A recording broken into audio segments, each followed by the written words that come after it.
Hi, Shannon here. I'm sitting here on the evening of the State of the Union. I've had a migraine growing. I went to a protest. I live in a small city, and there was a couple hundred people, I would guess. I'm not good at estimating. Um, it felt like I was a part of something, so that was nice, but I was sitting on concrete, and it gives me a migraine. Um, and I started recording this video, and my dog interrupted me. I was talking about boundaries, and obviously I have no boundaries with my dog, so let's start again. We've had this weird weekend, and I was thinking about boundaries. And so I was reading this book sometime early this year. It's called Real Self-Care, by Dr. Lakshmi. I'm not sure how to say her name, but she talks about how you can't just pay for yourself to go to a spa, and you can't just light a fancy candle. You have to do things that actually take care of you, and I would put that in the terms of showing yourself love. And I think a lot of women, just in American culture, or maybe on the planet, I don't know, aren't taught how to take care of themselves. We're taught how to take care of other people. And so I was reading that book, and I got to the part where she says, oh, have boundaries. And I was like, well, what is a boundary? I didn't know. I had no idea. And so then I had to go out and buy books on boundaries. And I just, this deep dive and this exploration. I grew up in a very insular, rural community, and they just wasn't allowed to have boundaries. It just wasn't. It was very meshed, and they were all up in your business, oversharing, telling you what to do, even as an adult, ridiculing you about ways that you were different. So my family's, they're big meat eaters. It's a farming community. They butcher their own animals. When I was a kid, you could butcher chickens and pigs and cows, and they would do it on the farm. That was how they were, but I didn't eat meat. Starting when I was a teenager, and I've been off and on a vegetarian through the rest of my life. And they would ridicule me for not eating my hamburger. And when I moved west, and people would say, do you miss home? And I would say, well, I miss the trees, because I do. I really miss the trees. But I don't miss being told to eat my hamburger, because I don't eat cows. And I had a best friend named Cindy. She was a cow. I couldn't imagine eating her. So they would just be in your face, just no boundaries allowed, is what I would say, right? No boundaries allowed. And so I've not finished the Real Self-Care, because I've been exploring the boundaries. And so this weekend, a week or so ago, my partner, he's just finished medical school. He's been telling me, he's like, you're an empath. And I was like, that's stupid. Because where I come from, even a doctor, it's all hooey. They don't believe in medicine the way that other people might. It just isn't part of their culture. They go if they have to, maybe, right? My dad would say, well, I go to the doctor, I can just use the cow's antibiotics if I'm sick. Seriously, they don't have the money, and they take care of themselves. They build their own houses, they grow their own food, they sew, they just, because they don't have any money, that's what you do.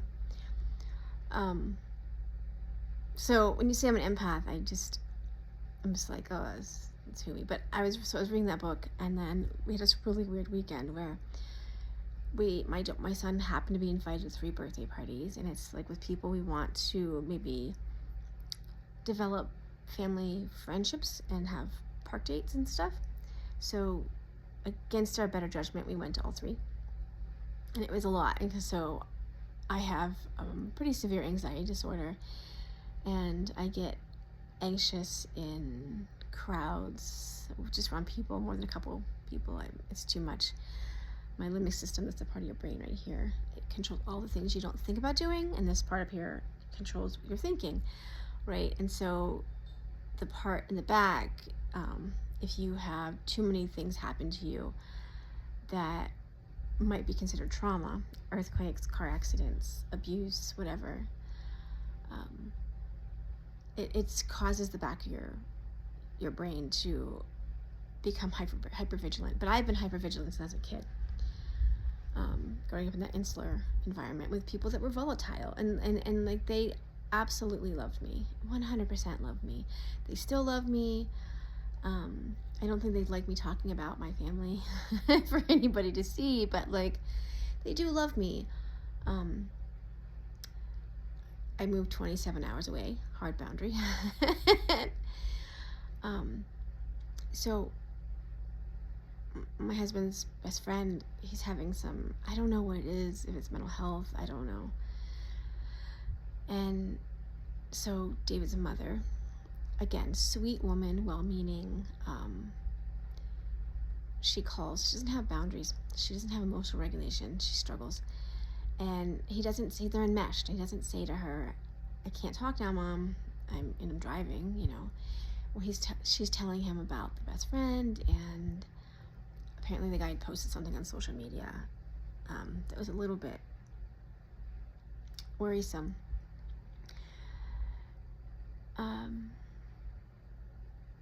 He didn't say he was gonna hurt himself. That wasn't what it was. It was something else, but still worrisome. And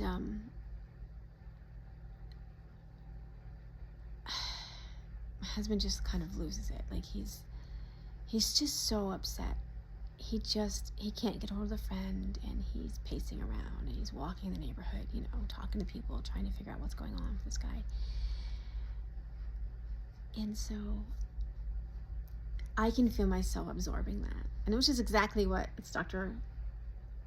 Ossoff or whatever, it's the survival guide for the empath. And like, that's what she's talking about. And I'm like, well, maybe she's right. You know, I don't have boundaries, and I get upset with other people when they're upset.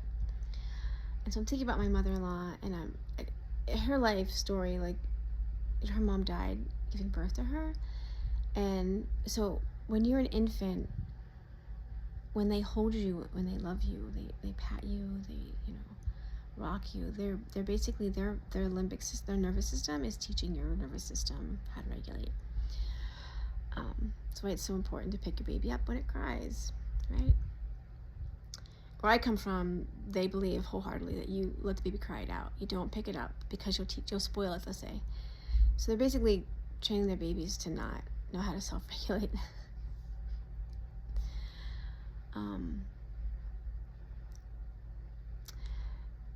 So I think about her, like, she just, you know, it was unfair that she didn't have those ways that her mother would have been able to teach her that. And I'm sure people absolutely loved her, but she was taken care of by like a grandmother, and then she went back to live with a dad, and so that would have been really traumatic. And so I can be very sympathetic to her. But now he's like having trouble with his mom because he got upset with her. You know, it happens with people that don't have boundaries, that are enmeshed. Like, they get upset with each other. And then my mother, like, she messaged me. I was spring cleaning our house, and my son inexplicably was home from preschool that day. They just didn't have preschool on a Monday for some reason. And I'm trying to spring clean the house, and she messaged me, and I didn't get back to her because I was busy. And so then she called at 5:45 in the morning. She's 2 hours ahead of me, so it was 7, where she was. And my husband's like, boundaries. And I'm like, well, she just got, you know, she got confused. She was just worried about me because I didn't message her back. But even that, like, there's this kind of game you have to play with people that don't have boundaries and they don't have emotional regulation, people that are volatile. Like, I realized, like, with his mother, there's certain ways that he has to be, and with my mother, there's certain ways that I have to be. And I don't know if it's healthy to do that. Like, what I always tell my husband, like, when you deal with somebody like that, the way I've always dealt with it is to let their explosion pass, and then pretend like it didn't happen. And I think somebody would say, well, you should just have it out with them, you know, explain to them it's not appropriate to lash out at people and yell at them. And I think that's true, but, like, you do it. It's like, they'd always say, like, you know, if you hear sexism or racism, you should call it out. And it's like, yeah, okay. My family, they, again, they would give you the shirt off their back. Now they're not really sure if you're a girl or if you're, person of color. Maybe not. Really sweet, but also racist. So they have hive mind when they're together. They're very sure that what you need to do is eat your hamburger. And that's when I moved west, people would say, well, do you miss your family? And I would say, well, I miss the trees. And it's not that I don't miss specific people, it's I do not miss the hive mind. So I grew up on a dairy farm, and we had cows. And so my best friend cow was named Cindy. I ran my family's dairy farm for 2 years. And so I was really attached to Cindy for some reason. I don't even know. I would talk to her, and then she died, and they ate her because they butcher all their animals.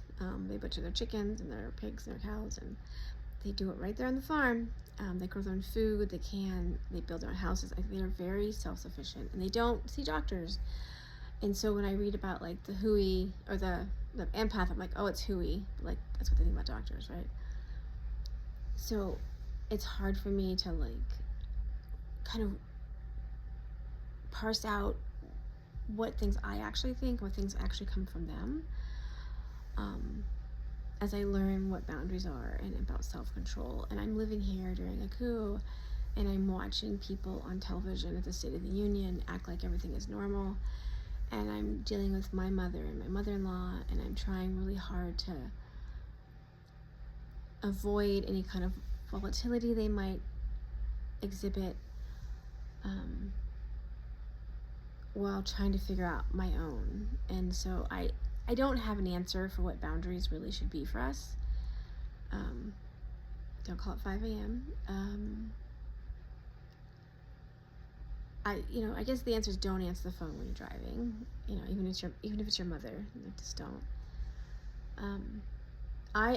One boundary I have been doing is that I don't check my email only on Monday through Friday when there's school. Any other day I don't check my email. I let most calls go to voicemail. If it's important, I'll call them back, or more likely I'll text them back. And I hate making phone. It's an anxiety thing. That was one of my things. And that's how I set boundaries with the world, because I would so much rather be here with my fire and my Buddha statue and my candles and my puppy that really wants to come inside the room. And I think those boundaries are what's really important right now, right? I can look at my family and I can see why they struggle. My mom came from an abusive home. It's hard for her.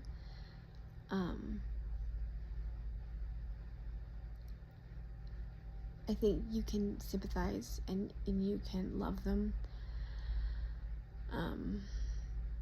But you have to find that way, like, don't answer the phone every time. Don't answer every text every time. Definitely answer them.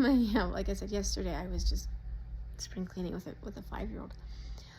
But I try to set that, and that's the same thing with the news. I try to limit how many times a day I check the news, because I need to set a boundary there, because it's not good for my mental health to just watch the shock and awe of our lives today.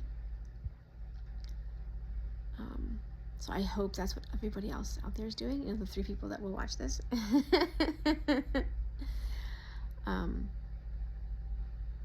think you just take care of yourself. And I do recommend Real Self-Care and books on boundaries. There's some really good ones. Our favorite book, I will say too, is This Is How Your Marriage Ends. I forget the author's name. It's just a guy that got divorced, and he talks about like what he thinks went wrong. That made a huge difference in our life. My husband just finished medical school in May, and so it was really hard, and it was during the pandemic and a lot of upheaval for the family, and all the politics stuff going on. So it was a hard time, and so we're just trying to get out of that. So here I am, setting boundaries. I hope you are too. Don't let them get to you. Right? Just find your space. Record stupid, 12-minute videos or whatever, and speak your whatever your truth is, and keep those boundaries there, I guess.